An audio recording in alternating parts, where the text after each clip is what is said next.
Shalom, shalom, pessoal, shalom, shalom, amigos, Haverim, né? Deus abençoe cada um de vocês, que o Eterno derrame bênçãos sem medida sobre vocês. Estou fazendo esse vídeo em relação ao estudo que nós estamos tendo na nossa congregação Judaica Messiânica Nova Aliança, onde nós estamos fazendo um retorno, arrependimento, estamos voltando às raízes judaicas, ao ensinamento do Mashiach, o ensinamento dos Talmidins, desde o princípio, sem interferência nenhuma de nenhuma outra religiosidade. E quinta-feira passada nós iniciamos um estudo sobre a Trindade, o dogma da Trindade. E eu quero aqui repassar com esse vídeo, né, esse estudo que foi iniciado. Nós vamos continuar e convidamos a todos vocês a participarem. Bom, Trindade. A doutrina da Trindade foi finalmente estabelecida como uma doutrina oficial na igreja primitiva durante o concílio de Niceia. Isso em 325, se eu não me engano, 2 de maio ou março, coisa assim, de 325. Esse concílio foi convocado por Constantino para resolver questões teológicas que estavam dividindo a igreja. E a Trindade foi uma dessas questões que estava em pauta. Por quê? Tinha alguns bispos romanos, alguns bispos da igreja romana, que ele defendia a duidade, dois deuses, um Deus em duas pessoas, Deus Pai e Deus Filho. Já outro grupo defendia a Trindade, um Deus em três pessoas, Deus Pai, Deus Filho e Deus Espírito. Então essa questão estava prejudicando o andamento, né, do desenvolvimento. Realmente o que eles queriam era a fixação do reinado de Roma, né, Constantino no caso. Então isso dividia. Então esse concílio produziu o credo niceno, que é a afirmação da fé cristã, incluindo a crença na Trindade. Então, se você diz que é cristão e acredita em um Deus em três pessoas, você é católico romano. Por quê? Porque você obedece à doutrina católica romana, católica apostólica romana. Eu sou cristão, eu sou evangélico. Opa, sim. Mas você está ligado à igreja de Roma, está obedecendo a doutrinas romanas. Não tem para onde fugir, não quero aqui ofender ninguém, pelo amor de Deus. Estou só dizendo a realidade.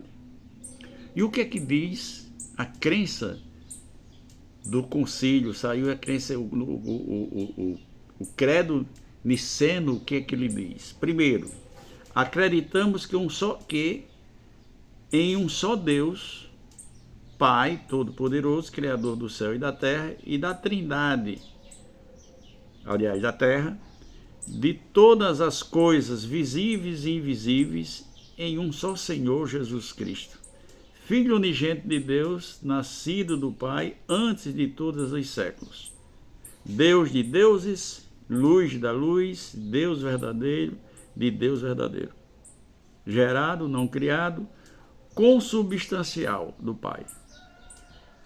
Agora eu pergunto, onde é que espírito tem substância? Ele está falando aqui de que o Filho tem a substância do Pai. O Pai é espírito, Deus é espírito.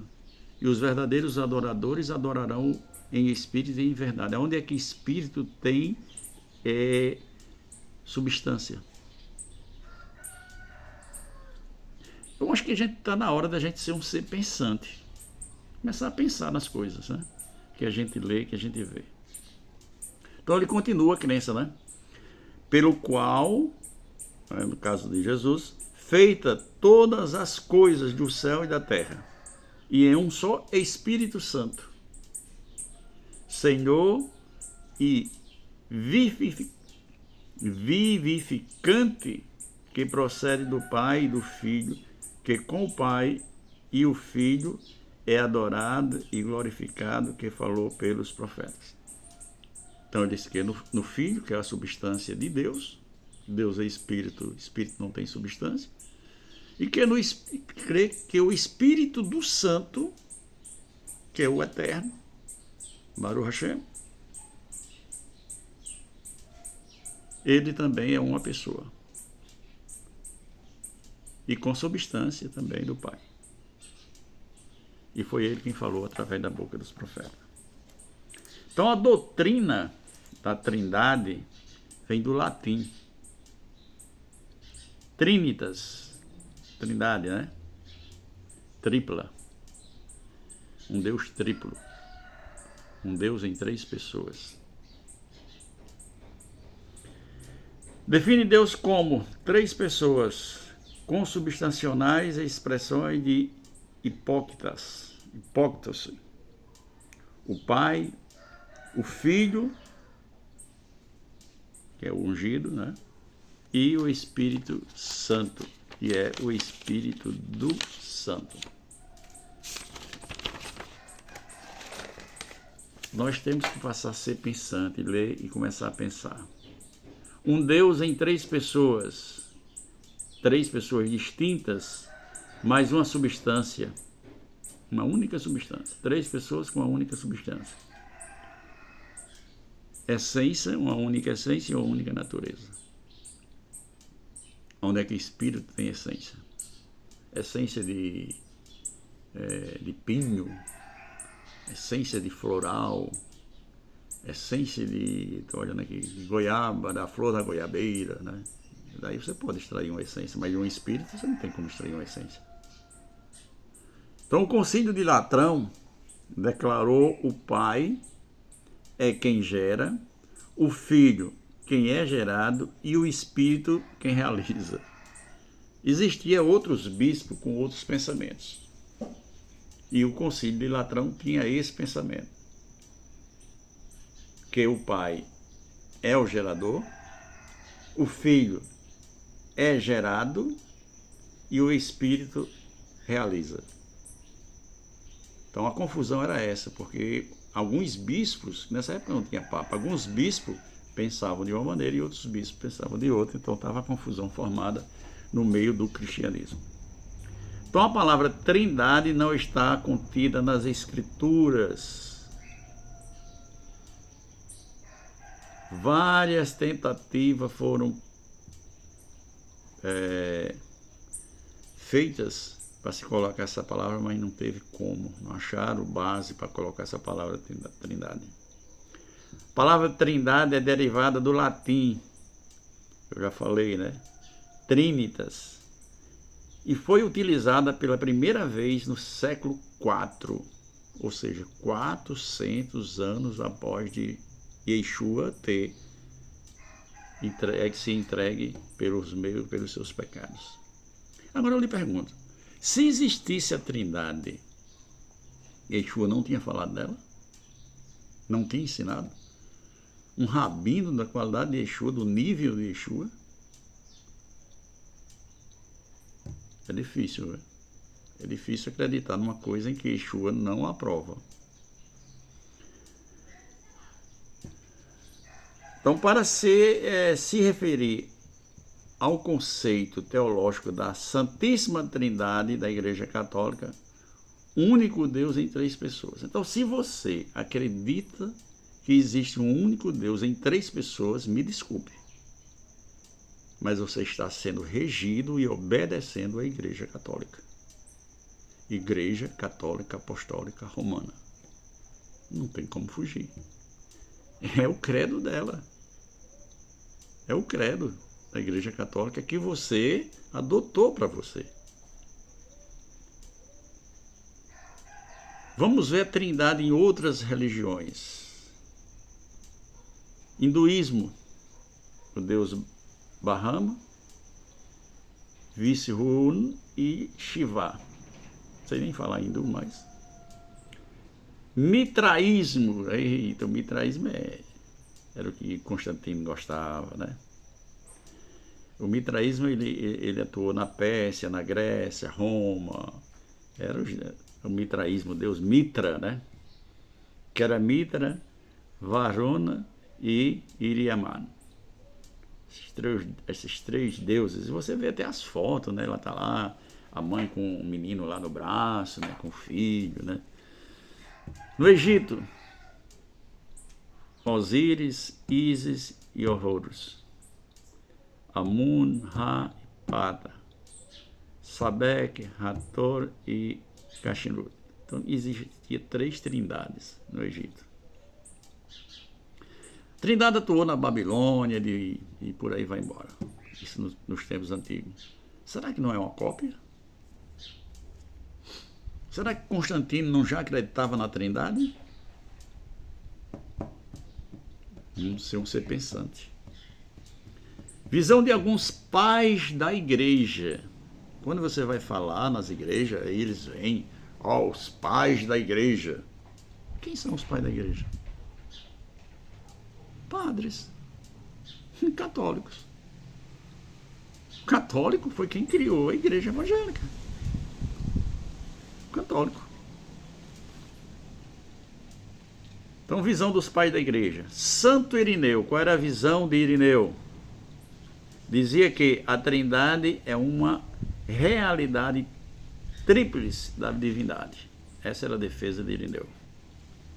Santo Agostinho, um grande teólogo. Ninguém pode se esconder. Não tem quem esconda isso de Agostinho. Agostinho, um grande teólogo. Tem umas obras excelentes, né? E qual era o pensamento de Agostinho? Agostinho foi o que mais defendeu a Trindade ferrenhamente, né? Esse teólogo cristão. Ele enfatizava que a unidade da divindade, da Trindade, existia uma unidade da Trindade. Eram 3 pessoas individuais, unidas entre si pela essência. Tinha uma mesma essência. Era como se fosse 3 deuses em 3 pessoas separadamente. E ele foi quem mais brigou para implantar a Trindade, né? Então, a visão da Trindade. Vamos ver agora a visão toraísta. A visão da Torá. A Torá foi dada por Deus a Moshe. Moshe Rabbeinu, né? Vamos ver o que é que Deus pensa sobre a Trindade? A Torá diz o seguinte: não há outra divindade além dele. Dele quem? O Eterno. Não há outro Salvador senão ele. Quem? O Eterno. É o único que salva. Não há outro que ouve nossas orações senão o Eterno. Não tem outro ser que escute nossas orações a não ser o Eterno. Então, analisando as passagens bíblicas que fazem referência ao dogma da Trindade. Nós vamos dar uma analisada aqui. Vamos começar com Gênesis 1:2. Eu vou precisar que você acompanhe esse estudo com sua Bíblia, né? Gênesis capítulo 1, versículo 2 tem: e o Espírito de Deus se movia sobre a face das águas. Aí eu quero que você olhe aí como é que está essa palavra aí. Espírito. Espírito. Eu não estou com a minha Torá aqui, mas veja aí como é que está essa palavra Espírito. Provavelmente ela está com letra maiúscula. O E maiúsculo. Que é para tendenciosamente dizer que é o Espírito de Deus, o Espírito Eterno. Dizem em alguns púlpitos por aí afora, eles defendem a ideia de que na criação do mundo 3 seres foram os criadores. Aí colocam por terra Apocalipse capítulo 14, versículo 7. Eles rasgam essa parte aí, esse versículo eles rasgam. Por quê? Lá em Apocalipse capítulo 14, versículo 7, diz que adorai aquele que fez os céus e a terra. Aquele é um ser, não são três. Adorai aquele que fez o céu e a terra. Então, se eu defendo que a terra foi construída por três seres, eu estou anulando Apocalipse. Não está vogando para mim. Certo? Que é aquele, não é aqueles que fizeram o céu e a terra, é aquele que fez o céu e a terra. Você veja como está a palavra espírito em Gênesis 1:2, que eu já falei, deve estar em maiúsculo. Agora deixa eu lhe dar um aviso. Tanto no grego como no hebraico, porque você está lendo o Antigo Testamento, eu não vou discutir a Nova Aliança. Que dizem que a Nova Aliança foi escrita em grego. Não foi. A Nova Aliança foi escrita em hebraico, traduzida para o grego. Não tinha nenhum Talmidim de Yeshua grego, que falasse grego.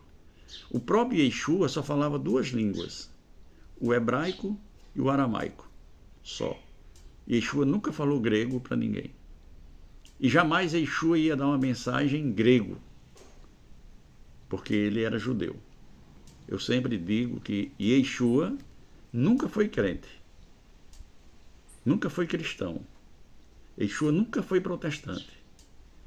Maria também nunca foi católica. Eram judeus. Os dois eram judeus. Então, no hebraico e no grego não existe essa letra maiúscula e minúscula. No hebraico são desenho, risco, traços. Não tem letra maiúscula e minúscula, não. Para definir uma coisa de uma outra. Quem vai definir é o contexto. É que você vai entender o que é que seja. Então, esse E maiúsculo aí de espírito foi intencional. Não tem dúvida, foi intencional para defender aquele que fez a tradução. E quem foi que fez a tradução das nossas Bíblias? A Septuaginta, segundo eles, foi 70 judeus que traduziram do hebraico para o grego. E a católica, né? Foi por um padre. Foi para lá para traduzir. Jerônimo traduziu a Bíblia Católica. Muito boa opção. Tem Bíblias católicas excelentes. Por exemplo, eu estou aqui com a Peshitta. Estou aqui com a Peshitta, né? A Bíblia mais antiga. E você vê traduções onde não tem essa intenção. Eles traduziram corretamente do jeito que estava nos originais. Não tiveram a intenção de mudar nada. Né? Então, o E maiúsculo foi simplesmente intencional. Eles fizeram com a intenção de fazer isso. Para transmitir aí a crença da Trindade. A palavra que está lá é ruach. Ruach. E a palavra ruach tem algumas variantes. Ela pode ser traduzida para o português com alguns significados, como vento, sopro, ar, poder, hálito. Então você vai traduzir de acordo com o contexto. Mas nunca ruach é traduzido por espírito. Não tem como você traduzir ruach como espírito. Ruach é sopro, vento, ar, poder, hálito. Mas espírito só no português e ainda botaram um E maiúsculo. Na Bíblia Tebet, Bíblia de Jerusalém, Bíblia do Peregrino, a Bíblia Israelita, a tradução está corretíssima. Tem lá vento. Eu queria que você pegasse a sua Bíblia aí, João Ferreira de Almeida. Eu não trouxe nenhum exemplar, não sei a Peshitta para cá, para fazer esse vídeo. E você olhasse Êxodo 10, 13. 10, 13, como é que está escrito aí? O que é que tem aí? Tem espírito? Ou tem vento? No original tem rua. E ele traduz como vento. Então, lá em Êxodo 10, 13, a mesma palavra que está em Gênesis 1, 2, ele traduziu Gênesis 1, 2 como espírito, a mesma palavra que está lá, ele traduziu em Êxodo 10, 13 como vento. Por quê? Se é a mesma palavra. Mesma palavra de Gênesis 1, 2. Ele traduz como vento. Mas lá ele traduz como espírito, ainda bota é maiúsculo, né? Número 11:31. Soprou um vento. Sabe como é que tem esse nome vento aí? Rua. Rua. Urua. Kadosh. Urua do Eterno. Baruch Hashem. Mais uma vez traduzida a mesma palavra por vento. Está aí na sua Bíblia, tem vento. João Ferreira de Almeida. Agora eu lhe pergunto, por que não colocou em Gênesis 1, 2 vento? E colocou nos restantes dos versículos? Em 1 Reis 21, 5, em português, o teu espírito, Ruach, aqui é Ruach, Ruach, não é outra pessoa, mas a própria pessoa. Na crença da Trindade, outro Consolador é uma terceira pessoa. O outro Consolador é uma terceira pessoa. Na divindade, o Deus é Espírito Santo. O argumento é que o Espírito Santo fala. Então ele é uma pessoa porque o Espírito Santo fala. Você encontra em Mateus 10, 20. Ele intercede. Romanos 8, 26. Entristece. Efésios 4, 30. E se nós mentirmos a ele, lá em Atos, a gente morre. E é a mesma palavra, rua, vento.